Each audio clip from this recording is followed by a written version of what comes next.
Hello, friends and lovers. Today, let me grab the cat. Today, we are going he's so cute. Today, I am starting a reading vlog of just the queer books that I'm reading for June for Pride Month. And so this vlog is going to be for queer contemporary romance. So I've already started. So I started with The Friendship Study by Ruby Barrett.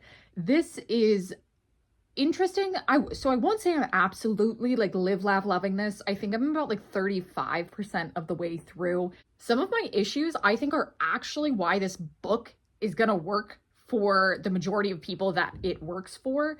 Is these two they're awkward.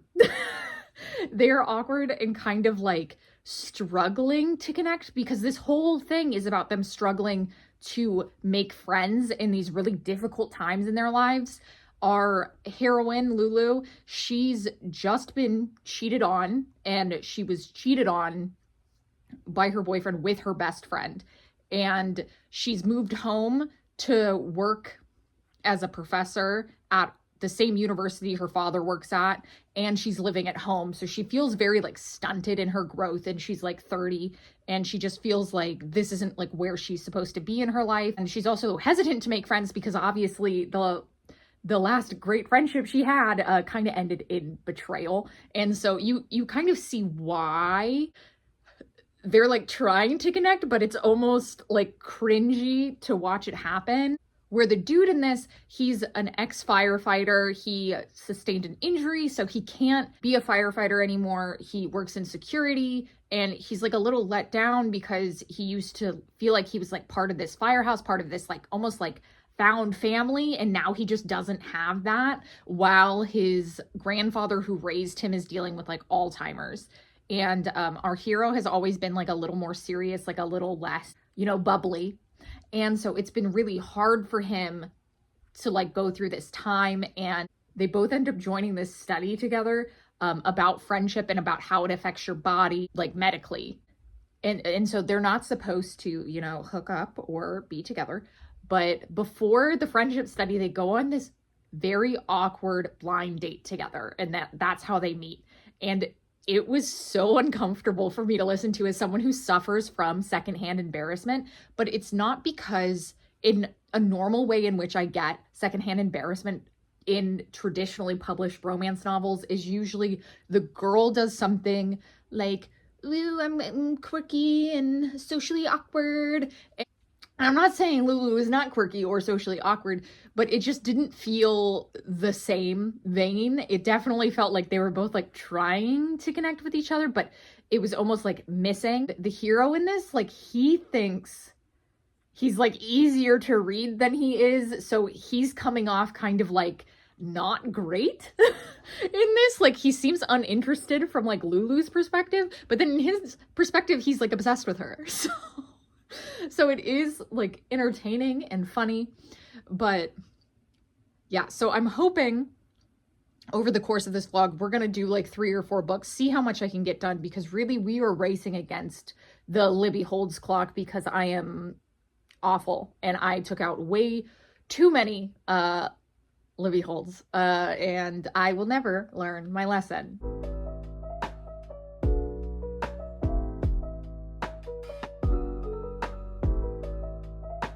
There is a girl on TikTok that like after she reads like a popular TikTok book, she has like a like soulmate to divorce grid, and she like fits them. And one of them, there's like tons of sections, and one of them is like somebody settled. And in this instance, I don't think anyone's like particularly like has settled, because both of them are kind of like it's not that they don't bring anything to the table. It's just like, I wouldn't date them. And so it's like, I'm not even particularly rooting for them to be together. Like, I say this, I'm not hating this, but I just like, I don't feel like they're soulmates. I kind of feel like they're people who like date for 3 to 5 years. And I think they'll be like better people for it, but that's just kind of where I'm at with this one right now.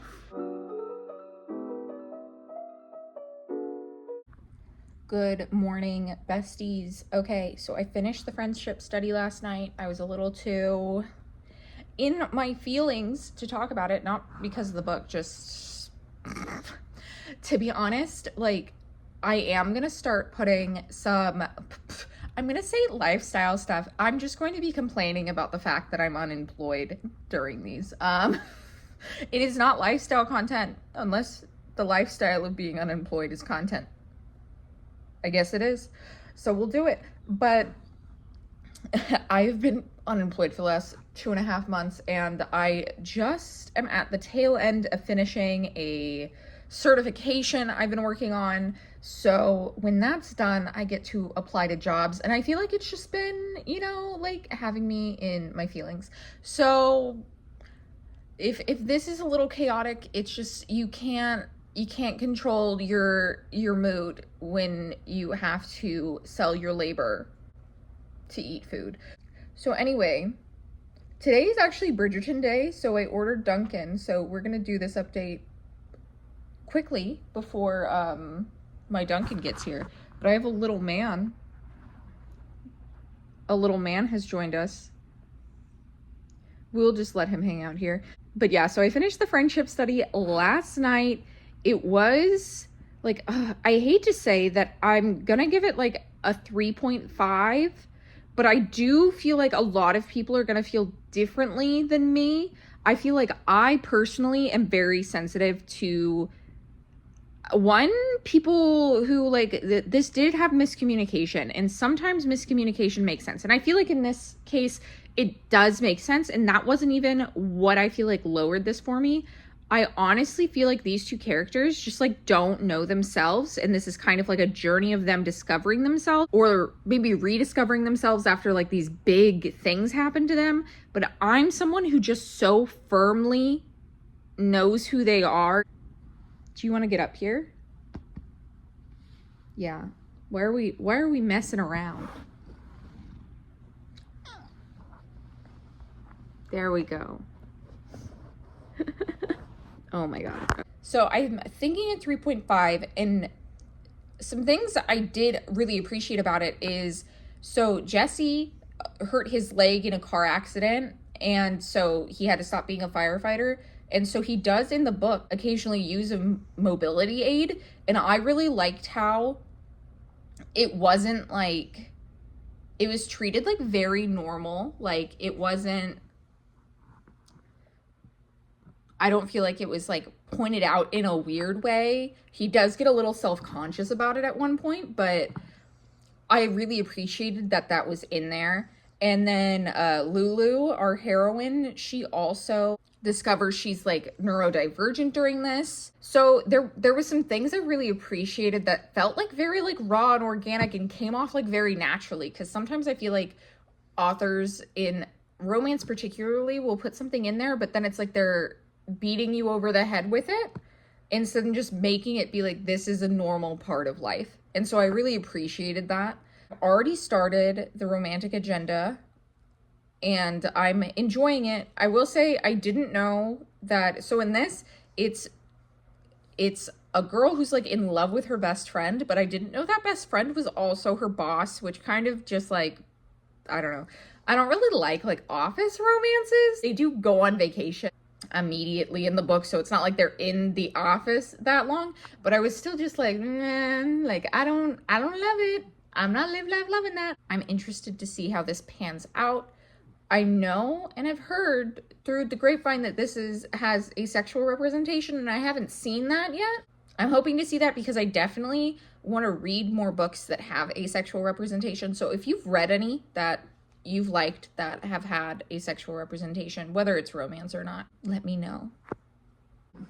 I'm about to cook dinner, but I'm listening to the romantic agenda, and I'm like mad at her best friend. So her best friend invites her to go on this like vacation to meet this woman who he thinks is the love of his life. But then it turns out like he's inviting her kinda, but he's inviting her because the other woman like wants to meet Joy. And I don't know, it just feels insidious. Like he's inviting her on this vacation and he's like, oh, I want you there, but it's all because the other girl, like I feel like she wants to like scope Joy out. But Summer, the other woman, is also bringing a friend. And I don't know. The situation, I'm like mad at Malcolm. I'm like, no, I don't like him. I don't think he's your best friend. I don't think he has your best interest at heart. Like someone else, Joy. So I actually finished my certificate earlier, so that's good. I'm feeling a little weirdly emo about it, but it's whatever. It just means I need to start applying to jobs. And then I made some dinner, Asian inspired beef bowls. They have like candied ginger in them, and it's interesting. I don't think I've ever cooked with candied ginger before, so this is like an interesting experience. But while I was cooking, I was listening to the Romantic Agenda, and I feel like I'm still like just like, I can't tell if I'm irrationally mad at her best friend. Like, I don't know, it just kind of feels like he's using her in some way, or like that's gonna end up being something she like discovers about him or something. And I'm just like very distrusting of him. I'm like, And like the girl he brought is like trying to make friends with Joy, and Joy like doesn't know how to take it and was like, okay. Joy is asexual, and she talks about that and talks about how she really needs to have like a emotional relationship with someone before she can have a physical one. And so I've really appreciated like that like internal dialogue about like why she has feelings for Malcolm, and I think it like really makes sense. But like I said, Malcolm is like, I'd strangle him. Like I would, if I was on this trip, he'd be in the lake. Hello friends. So this is actually, I've never filmed in here. This is my bedroom. But I have a full bookcase in here. I have multiple full bookcases in here, but I have such bad lighting in this room that I just never film in here. Please excuse the awful lighting. But God, it feels like so hard. Like when, obviously, like I don't have to do this, but I also like want to do this. It's like, because obviously, like I told you guys, I'm going through like a period of growth, and like, and part of growth is being uncomfortable and putting yourself in situations where you don't feel confident.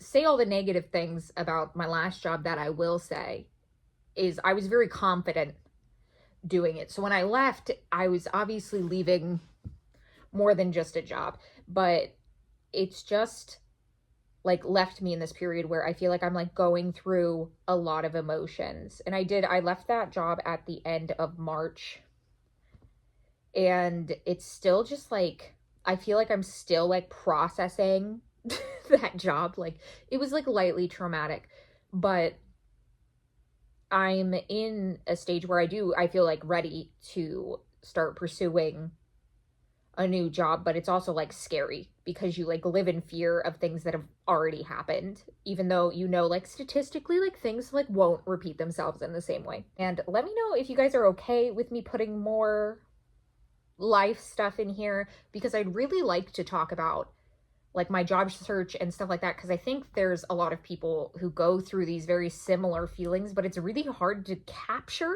because obviously when I'm filming, at least, like I want to feel happy, and that's why I do this, is because I feel happy. So when I don't feel that way, it definitely is a struggle to like pick it up, because I never want to be like, hey guys, I'm a bummer.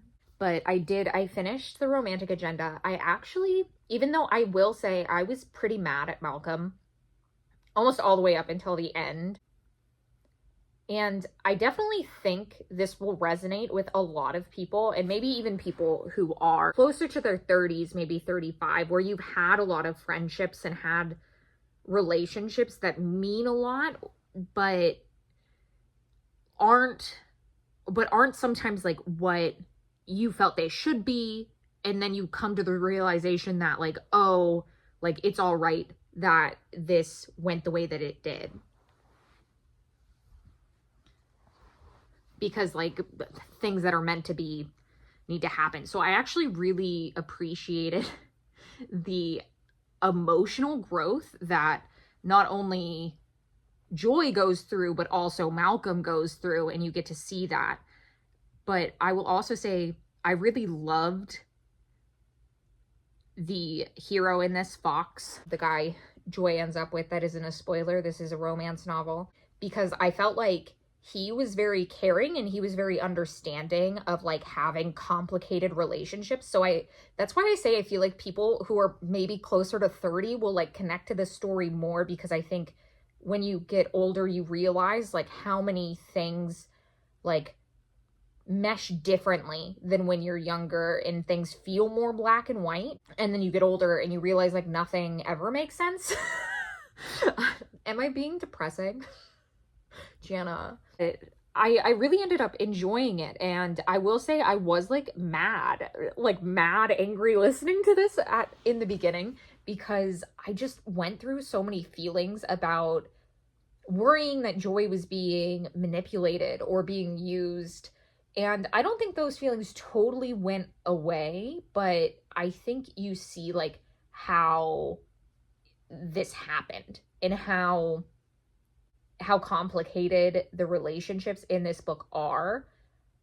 And when Joy is with Fox, she's say what she wants and what she doesn't want, and she very clearly like tells Fox like what Malcolm means to her in her life. And I feel like that was like super nice to hear, and I feel like you don't always get the kind of emotional maturity that it takes for both of the characters not to like come to those conversations from like a place of hurt and jealousy. I just really appreciate that. So I ended up giving that 4 stars, and then I just jumped into reading, God, my brain's like Last Bloom. It's Late Bloomer. There we go. Late Bloomer. My brain like couldn't get there. I had the author's name. I started Late Bloomer by Maisie Eddings. And this is about a girl who wins the lottery, and it's kind of ruining her life. Someone buys her a lottery ticket, and she's like a scratcher, and she scratches it in front of them and says like, I won. And that person ends up like telling people in her life. So it's like this keeps going, and now people are like texting her to hang out. And she's always been someone who has kind of been more inclined to never be put in a tough situation. So she always agrees to help people even when she knows she shouldn't, or put up with behavior she knows she shouldn't, just because she's like craving this acceptance in these relationships that these people aren't giving her, and she's not getting much out of it. But she thinks like, okay, like if I keep trying, maybe eventually I'll get what I want. And that's just like not happening for her. Like, it is a hard perspective to read from, because you can tell she just wants people to like her so much that it really like is inhibiting her life. And definitely now that she's won the lottery, it's like exacerbated this thing about her. And she's actually not even that far into the book. She realizes kind of the problems in how she's navigating her relationships. And she's like, okay, well, what do I want to do with the money I got? And so she ends up getting a flower farm. And so that's where I am, is she has just found the flower farm. I know from the synopsis that on the flower farm is another girl who eventually she has a romance with. And so I do think this is going to end up being sweet. I do find it a little hard to read from the perspective of people who are like really people pleasers. I'm just like totally not that way. So yeah, so that's where we're at so far. So I'm going to finish up Late Bloomer. And I'm hoping that I can get to a 4th book in this vlog, because I'm using this as kind of like a thing to keep me going, because I've definitely been having some issues like getting through books and stuff, but I feel like this has been a really good like motivation so that I'm like, so I can tell my friends if I like them or not. Okay, I will check in later.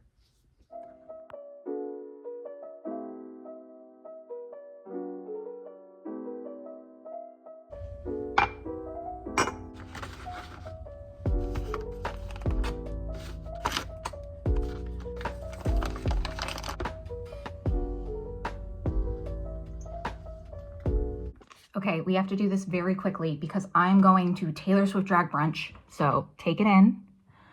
Take it in. So I finished Late Bloomer. It was cute. Like, I really liked it. I feel like it like barely screeched a 4. There was like stuff about it that I think really boils down to just like the kind of characters I like to read about.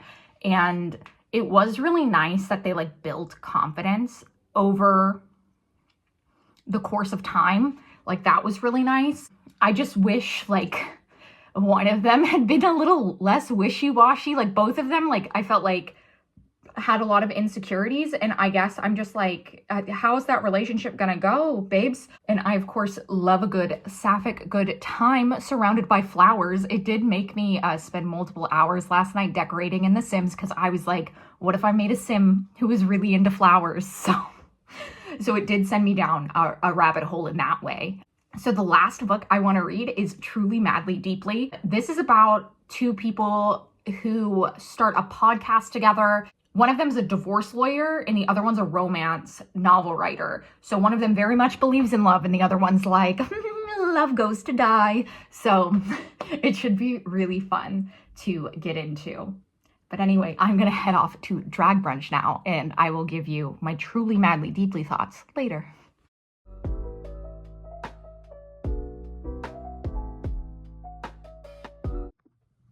Hello and welcome. Today is day 1 of the job hunt. Naturally, I have my son with me as an emotional support companion. I have fully edited my resume, and now of course I have to re-enter my resume to apply to jobs, so that's fun. My goal today is to apply to 3.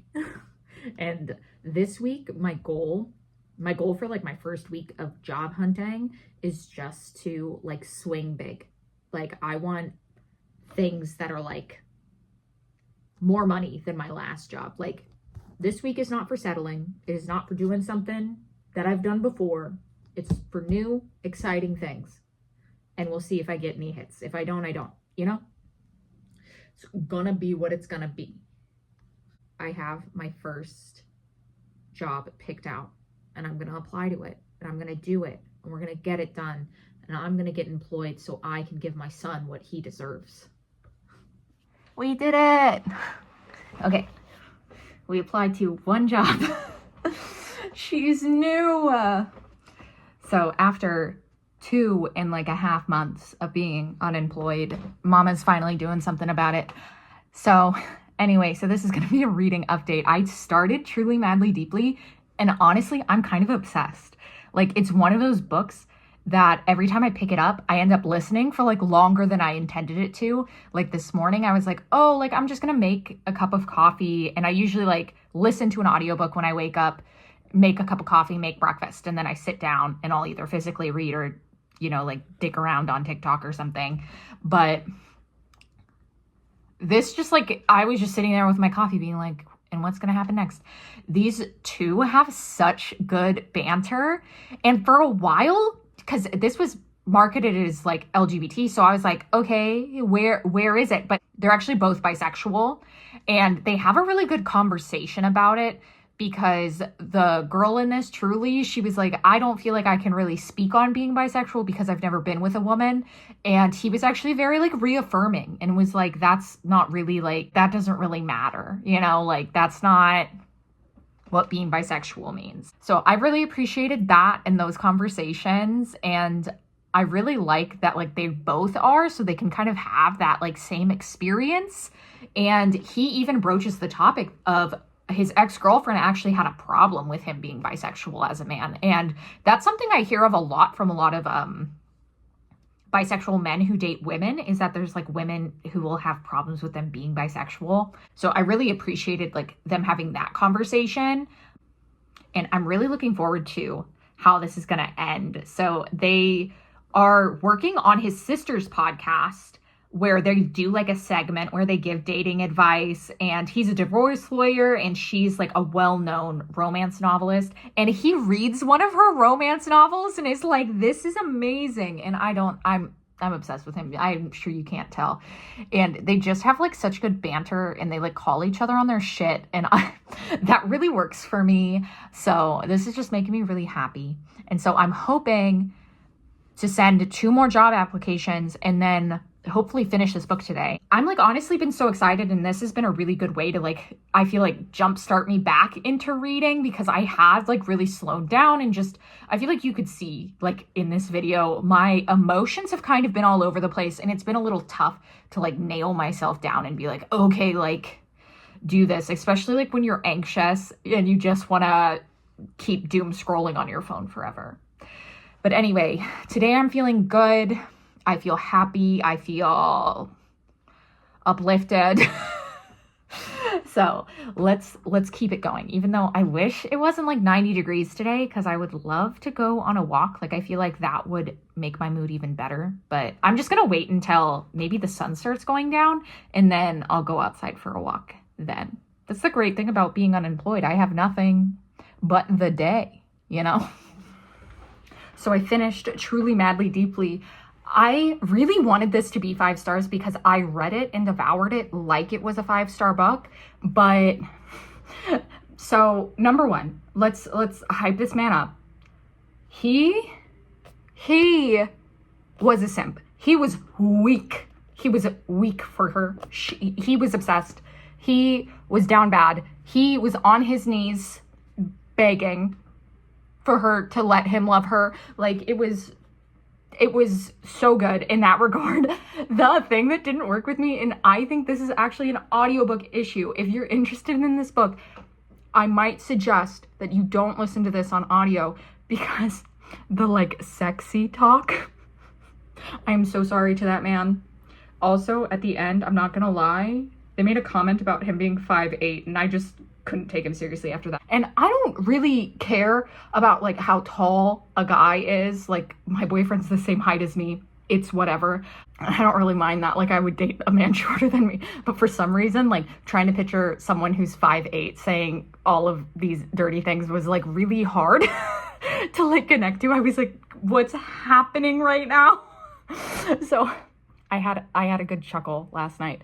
And I really liked the emotional journey Truly went on, because she had like put so much of her faith in like love in relationships like onto her parents, and her parents kind of like have a stumble through this, and it really like rocks her world. And I think she comes to like a very like good place by the end. Like obviously it's a romance novel, she's going to be in a good place at the end, but a really nice like emotional journey that I really like, not that I connected to because it happened to me, but just like, you know, it was something that like kept me intrigued and kept me keep going. So yeah, I really liked it.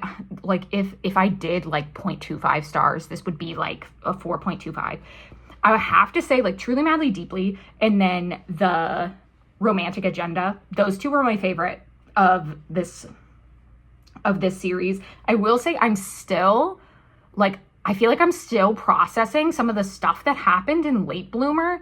Like part of me feels like I need to go back and like physically read it or listen to it again. There was a lot that like those 2 characters were going through that like was relatable to me personally. And sometimes when I know something can be upsetting to me, I kind of like put like a block up where like I don't like emotionally connect to it. And so I feel like that kind of did Late Bloomer like a disservice in a way. I'm really hoping that you guys had fun seeing my week. I am 9 job applications in, so I haven't heard back from anyone yet. This is literally day 2. Let me know if there is any queer contemporary romances that either are your favorite or you think I should try to pick up. I'm definitely like loving that there's so many of them now that like I can't read them all, you know? So like despite my best efforts, but it's also like very heartwarming to know, especially in FF, that there is so much like fantasy and contemporary books coming out that have sapphic characters in them, because I feel like that just didn't used to be the thing. If it was queer at all, it was MM and that was it. So it's bringing me like a lot of hope and a lot of joy, especially for baby Jana, baby gay Jana. She deserved this. 29-year-old Jana also deserves this, you know? Like she's still growing and changing. I will stop here. Thank you so much for watching, and I hope you'll join me next week when I dive into queer fantasy romance. See how many I get through. I literally have 5 checked out on Libby. I don't know if I will make the vlog 5 books long. I am racing against the Libby clock with this one. So again, thank you so much for watching and have a good Pride Month. All right, bye guys.